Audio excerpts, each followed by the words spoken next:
ये चूँकि राजनीति से बाहर हो गए हैं तो अब ये क्या कर रहे हैं, ट्वीट करके किससे पूछ रहे हैं, वाईएसआर और बीजेडी से, कि चिदम्बरम जो है ने ये पूछा है कि इस बिल से आपको क्या अच्छा लगा। इन दोनों से पूछा।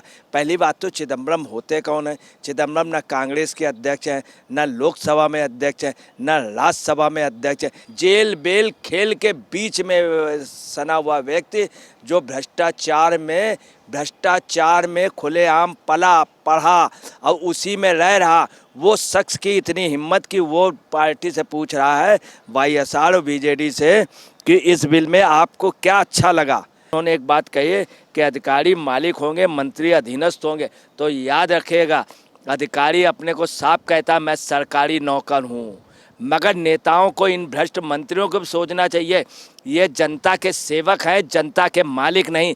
चिदम्बरम, तुम्हारी ऐसे कैसे सोच हो गई? तुमने मालिक, तुम अपने आप को मालिक समझ रहे हो?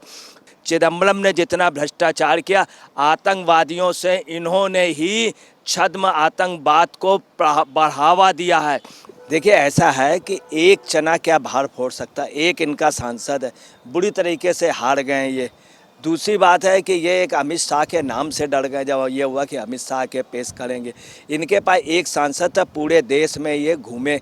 इनसे कहा भी गया कि आप पूरे देश में सबसे पहले तुम्हारा ऑर्डिनरी लाना है, उसके लिए मतदान के लिए तैयार नहीं, बहस करने के लिए तैयार नहीं, मणिपुर के लिए तैयार नहीं। नमस्कार, मैं अंजलि मिश्रा, स्वागत है आप सभी का HDV न्यूज पे। आपको बता दें कि जिस तरीके से वाईआरसीपी और बीजेडी द्वारा बीजेपी को समर्थन किया गया है, इसके बाद कांग्रेस के वरिष्ठ नेता चिदम्बरम और साथ ही साथ आम आदमी पार्टी के नेता सौरभ भारद्वाज और राघव चड्ढा जमकर बयानबाजी कर रहे हैं, क्योंकि ये उनके हार को पहले ही दर्शा रहा है। और आंकड़े गेम में बीजेपी जो है राज्यसभा और साथ ही साथ लोकसभा दोनों में ही अब बहुमत में हो चुकी है इस समर्थन के साथ, और ऐसे में इस पर जमकर बयानबाजी कर रही है। और इस पूरे मामले पर जो है चर्चा करने के लिए हमारे साथ मौजूद है वरिष्ठ पत्रकार अजय पत्रकार जी। सर, आपका स्वागत है हमारे चैनल में। तो सर, जिस तरीके से जो है बीजेडी और वाईएसआरसीपी ने समर्थन किया है, उसके बाद कांग्रेस और आम आदमी पार्टी बौखला रही है, क्या कहेंगे आप? देखिए, वाईएसआर और बीजेडी ने जो समर्थन किया वो देश हित में किया है। और जब उन्होंने देखा कि इस समय देश में बहुत ज़रूरत है, एक ऐसी गवर्नमेंट है जो तीसरी अर्थव्यवस्था में आ रही, भारत पूरे वर्ल्ड में इस समय मंदी है और भारत किसी तरह चल रहा है, तब उन्होंने समर्थन किया। और जो ये आप कह रहे हैं तो आप बिल्कुल ही गलत उसमें कह रहे हैं। मैं आपको बहुत छोटी सी बात बता रहा हूँ कि भारद्वाज ने आज क्या कहा है, सौरभ भारद्वाज ने, कि बीजेपी कोई मौका नहीं चूकेगी। मतलब इनसे वाईएसआर से उनके लिए बीजेडी से कहा कि अगर तुमको तोड़ने की ज़रूरत हुई तो कोई मौका नहीं चाहिए। मैं आपको बता दूं, अगर ऐसा ही होता तो बीजेपी ने आप नीतीश कुमार को अल्पमत में चीफ मिनिस्टर बनाया, नीतीश कुमार को पाला पोसा, और नीतीश कुमार को आज भी नीतीश कुमार की गवर्नमेंट नहीं गिरा रही है।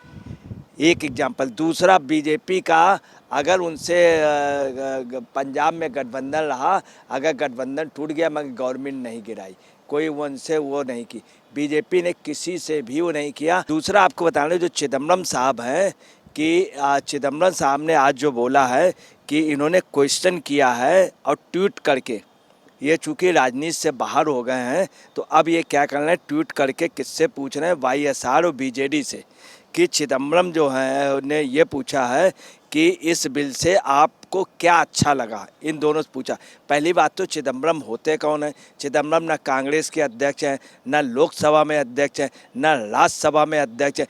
चिदम्बरम क्या हैं? क्या चिदम्बरम उनमें हैं जिनके ऊपर आरोप प्रमाणित हो गए हैं और बेल में चल रहे हैं, बेल में चल रहे हैं। मुलजिम के उसमें जेल बेल खेल के बीच में सना हुआ व्यक्ति जो भ्रष्टाचार में खुलेआम पला पढ़ा और उसी में रह रहा, वो शख्स की इतनी हिम्मत कि वो पार्टी से पूछ रहा है, वाईएसआर और बीजेडी से, कि इस बिल में आपको क्या अच्छा लगा। दूसरा, उन्होंने ये कहा है कि 3 सदस्यीय प्राधिकरण जहां पे सीएम केंद्र के 2 अधिकारी मुख्यमंत्री को खारिज करेंगे। ये बिल बहुत ज़रूरी था। हिंदुस्तान में, वर्ल्ड में जितने घोटाले, जितने घपले आप गवर्नमेंट में दिल्ली में हुए, इतने कभी नहीं हुए। एक से एक चीफ मिनिस्टर हैं, एक से एक रहे, खुराना जी रहे, शीला दीक्षित रहीं, तमाम लोग रहे, इस तरह के कभी आरोप नहीं लगे किसी भी नेता पे। इनके घोटाले इतने हैं, कहीं 15 करोड़, कहीं 100 करोड़, कहीं मार्जिन मनी के नाम से।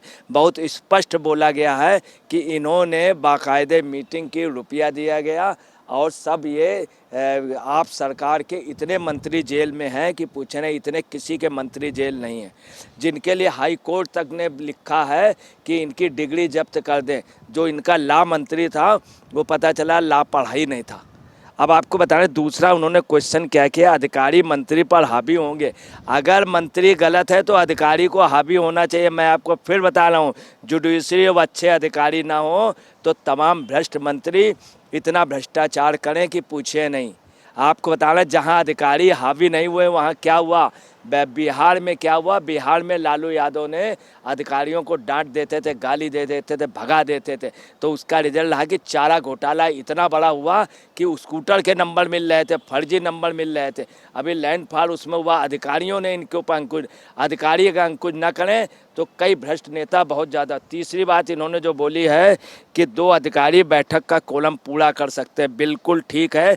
दिल्ली के लिए इस समय सख्ती इसलिए ज़रूरी है कि भ्रष्ट सरकार आ गई है, उसके मंत्री भ्रष्टाचार में ये गिनीज बुक में लिखे जाएंगे। चौथी बात उन्होंने एक बात कही है कि अधिकारी मालिक होंगे, मंत्री अधीनस्थ होंगे। तो याद रखिएगा, अधिकारी अपने को साफ कहता मैं सरकारी नौकर हूँ, मगर नेताओं को, इन भ्रष्ट मंत्रियों को भी सोचना चाहिए, ये जनता के सेवक हैं, जनता के मालिक नहीं। चिदम्बरम, तुम्हारी ऐसे कैसे सोच हो गई, तुमने मालिक, तुम अपने आप को मालिक समझ रहे हो। तुमको एक बार छुरा पकड़ा दिया गया, तुमने क्या किया। कांग्रेस का अगर किसी ने सत्यानाश किया तो चिदम्बरम में 4-5 मंत्री। कांग्रेस बहुत अच्छी पार्टी थी, हिंदुस्तान की बैकबोन थी, कांग्रेस को ख़त्म करने में 4-5 रन।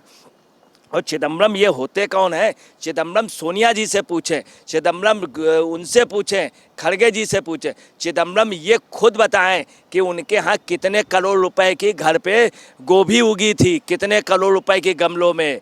चिदम्बरम ये खुद बताएं कि उनको और एक कांग्रेस के मंत्री थे, कितने करोड़ रुपए की पेंटिंग दी गई थी। एक और बहुत बड़ी लेडी को जो पेंटिंग दी गई है वो कितने करोड़ रुपए की थी। चिदम्बरम ने जितना भ्रष्टाचार किया, आतंकवादियों से इन्होंने ही छद्म आतंकवाद को बढ़ावा दिया है। सर, अभी जो है बात कर लेते हैं कि जिस तरीके से राघव चड्ढा है, वो कह रहे हैं कि जिन लोगों ने आज हमारा साथ नहीं दिया है, बीजेपी का साथ दे रही है, उसे लोग जो है एक तरह से देश विरोधी के तौर पर जानेंगे। तो वही सौरभ भारद्वाज चेतावनी दे रहे हैं, कह रहे हैं आज आपने बीजेपी का समर्थन किया, लेकिन कल बीजेपी को मौका मिलेगी तो वो आपकी सरकार गिरा देगी। तो ये जो आम आदमी पार्टी के लीडर्स में बौखलाहट और बयानबाजी है, इसके पीछे का क्या कारण है? देखिए, ऐसा है कि एक चना क्या भार फोड़ सकता है। एक इनका सांसद है, बुरी तरीके से हार गए ये।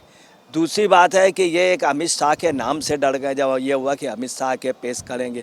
इनके पास एक सांसद था, पूरे देश में ये घूमे, इनसे कहा भी गया कि आप पूरे देश में सबसे पहले तुम्हारा ऑर्डिनरी लाना है, उसके लिए मतदान के लिए तैयार नहीं, बहस करने के लिए तैयार नहीं, मणिपुर के लिए तैयार नहीं। मैं आपको बता रहा हूँ कि आडवाणी जी कहा करते थे, आज इन्होंने बात कही, स्टेटहुड का दर्जा मिलना चाहिए दिल्ली को, स्टेटहुड का मिलना चाहिए। अगर आपको बताना है कि यहाँ पे ज़्यादा फंड दे दिए जाएं तो इतनी भ्रष्ट सरकार आई, आपके मंत्री इतने भ्रष्ट हैं। आज यही बात इन्होंने कही है, सौरभ भारद्वाज ने हाँ, आडवाणी जी कहते थे उस स्टेटहुड लायक आप हैं। आपको जितना फंड मिला आपने क्या किया? जो बिजली विभाग का फंड है उस पे भी आपने किया, कई जगह पेमेंट नहीं किया। आपने ऑटो इन सब में मीटर के नाम पे बहुत बड़ा घोटाला कर लिया, उसमें सुरक्षा के लिए एक वो बनना था, उस पे घोटाला किया, बसों में घोटाला किया, शराब के नाम पे घोटाला किया, टीचरों के नाम पे, मोहल्ला क्लिनिक के नाम पे, हर जगह घोटाले किए। और आप ये चाह रहे हैं सुविधाओं के लिए। ये वास्तव में जो भारद्वाज ने कहा है ये बिल्कुल दूसरा। इन्होंने कहा कि कहीं दल तोड़ न दे, ये खुद इनका टूट रहा है, चूँकि ये भ्रष्टाचार करना चाह रहे हैं, ये भ्रष्टाचार से लगे हैं, ये एक वजह है। तो जैसा कि आपने सुना, जब पत्रकार जी ने स्पष्ट तौर पर कहा है कि चिदम्बरम खुद भ्रष्टाचार में कई मामलों में लिप्त थे और आज सवाल कर रहे हैं क्योंकि नंबर गेम में वो हार चुके हैं और उन्हें पता है कि अब लोकसभा हो या राज्यसभा हो, दोनों में आम आदमी पार्टी हो या कांग्रेस मिलकर भी अब इस बिल को नहीं रोक सकती है, क्योंकि बीजेपी के पास अब वो आंकड़े लोकसभा में थे ही, अब राज्यसभा में भी वाईएसआर और बीजेडी के समर्थन के बाद हो चुके हैं। तो ऐसे में आपने चर्चा पूरी सुनी है, अब इस पर आपकी भी जो राय हो कॉमेंट सेक्शन में कॉमेंट करके जरूर साझा करिए। धन्यवाद।